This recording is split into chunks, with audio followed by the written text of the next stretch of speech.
I'm going to say this like 10 times, but always follow your state laws and regulations.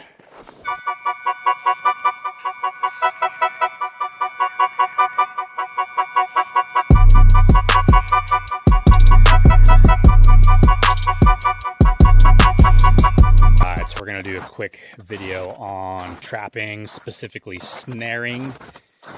I think it's one of the most important survival skills that you can learn.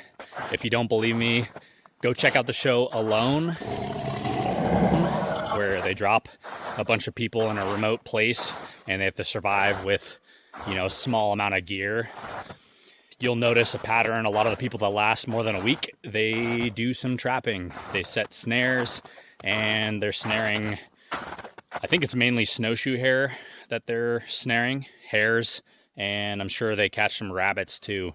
So we're gonna get into it. All right, so you can learn primitive trapping.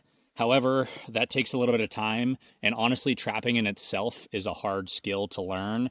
So I don't recommend starting with primitive trapping. Instead, just go buy yourself a snare. Okay, simple snare. They have different gauge sizes. I typically run 2 different sizes. I've got a small one for rabbits, squirrels, hares, you name it, anything that we're legally allowed to trap.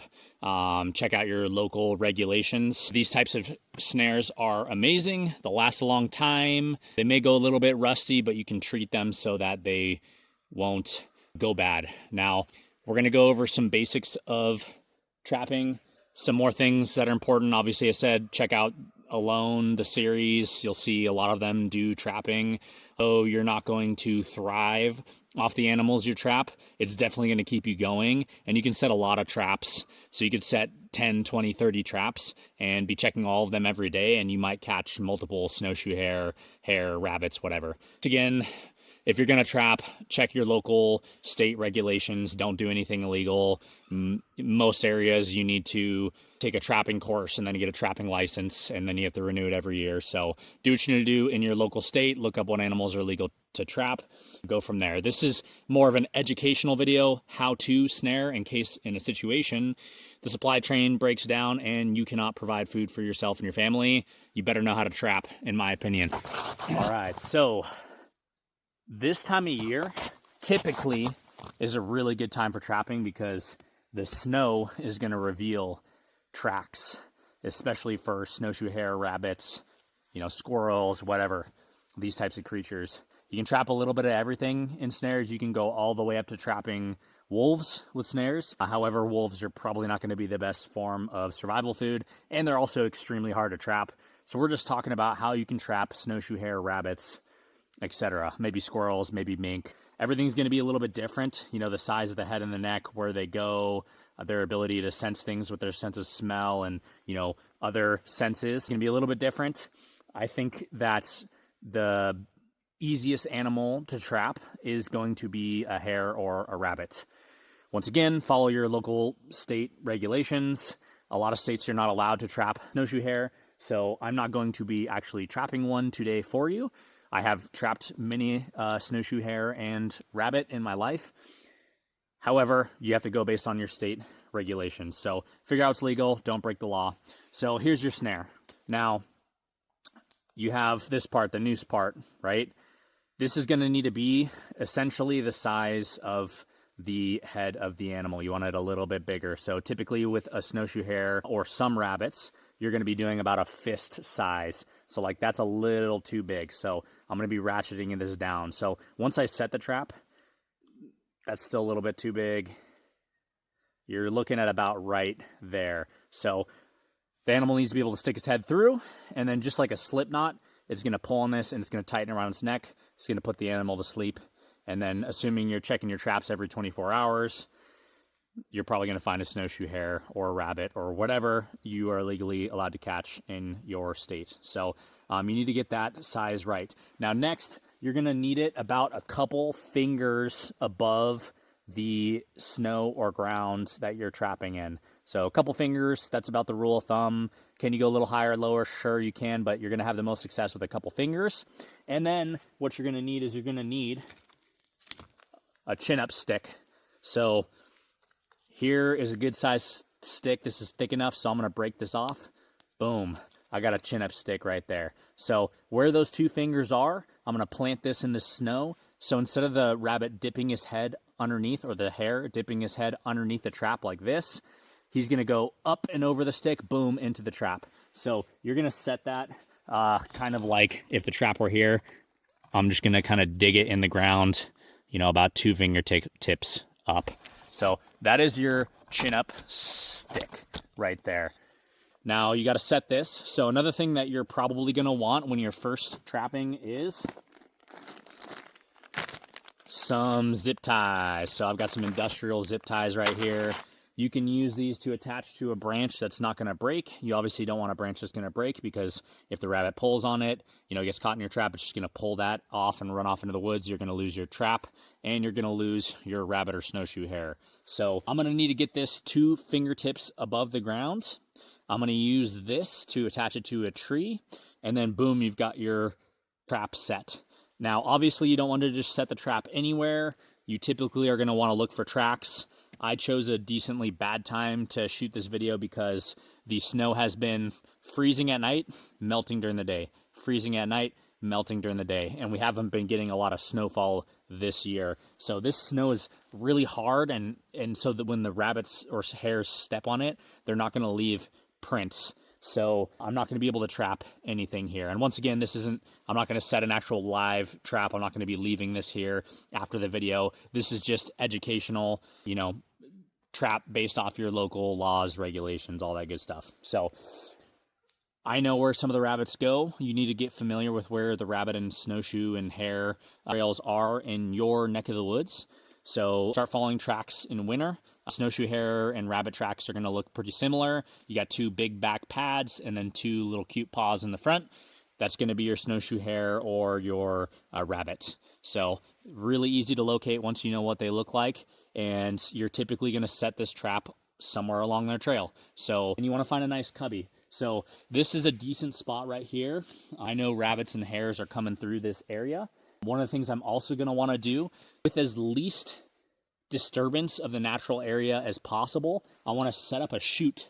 So the rabbits and hare are they have all this space. They could come through here, they could come through here, they could come through there. I want to block off all the spots except where this trap is going to be.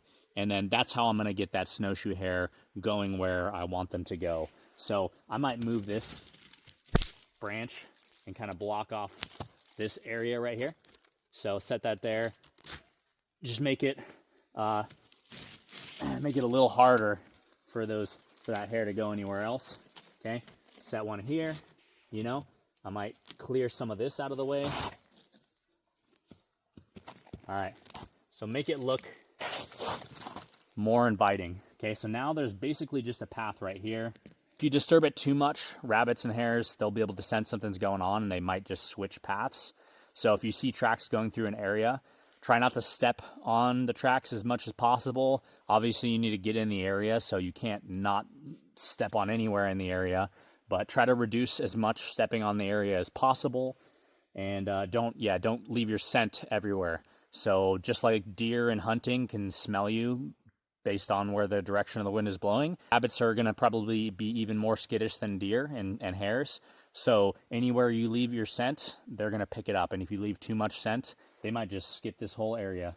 So I'm going to go ahead and set this.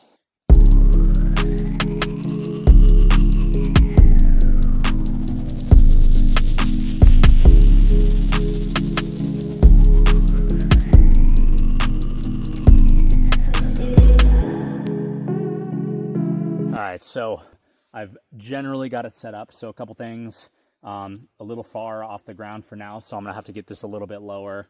I'm gonna work on that so we can just kind of scooch it. I can mess with this branch to get it a little bit lower. I wanna make sure that this is nice and flat. So right now it's kind of curved a little bit like that. Will that work? Yes, but you wanna reduce any chance that something happens. So I'm gonna reset that up, kind of bend it a little bit, make sure it's the right shape, make sure it's low enough. So like right now we've got a nice length right there.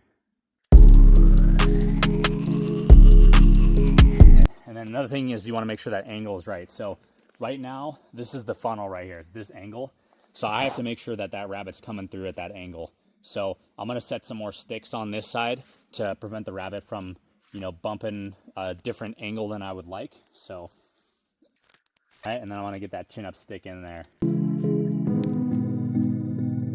All right, so I've got it generally set up the way that I want it.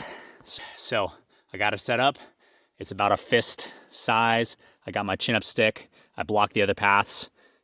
Clear rabbit trail path right there. So, and I've got it on a branch that can support the weight. So if this were a live trap that I was gonna set, I'd be checking on this every day, every 24 hours. I'm gonna come by and check this. So that is essentially how you set up a rabbit trap or a hare trap, you know, a snare specifically. So one of the best survival skills that there is on the planet, not only because it'll keep you going. Once again, rabbits don't provide a ton of nutrition, but they do provide some. It will keep you living. You will not be thriving, you know, in an apocalyptic type situation, just consuming snowshoe hare or rabbits. However, it's a great option for survival, and you should know how to do it. It will also help you increase your hunting game, as well as just understanding, you know, how do animals move about the forest, you know, taking the path of least resistance. How do I not get my scent, you know, skunked out? You know, where do the animals go? Where are the hottest spots for animals in general? For example, one more tip I'll add is that most of the action going on in the forest, and I learned this from permaculture, is between one environment and another. So you're typically going to see the most action, the most animal movement when you go from a forested area to a non-forested area, or from a river to a forest, or from a plain field to a grassy field, or from a grassy field to a, you know, mountain. Whatever it is, you take two different environments. When there's the transition from one environment to the next, that's where most of the action is going to occur. So this is going to apply to trapping as well as hunting, in that if you hunt those edge lines, that's where you're going to see most of the action. So I hope this video helped. Get out there, practice, follow your local state laws, you know, take your trapping course, get your trapping license. And yeah, I hope this video helps you get some success. God bless. Oh, and one more thing. With the learning from your state trapping course and getting your trapping license, they'll teach you about how it is very common, not very common. They'll teach you how people have accidentally trapped your neighbor's cats or dogs or other animals. So be smart. Don't set traps where your animals or other animals are going to be from your neighbors. You'll get in big trouble. So follow your local laws. Don't trap your neighbor's animals. And happy trapping.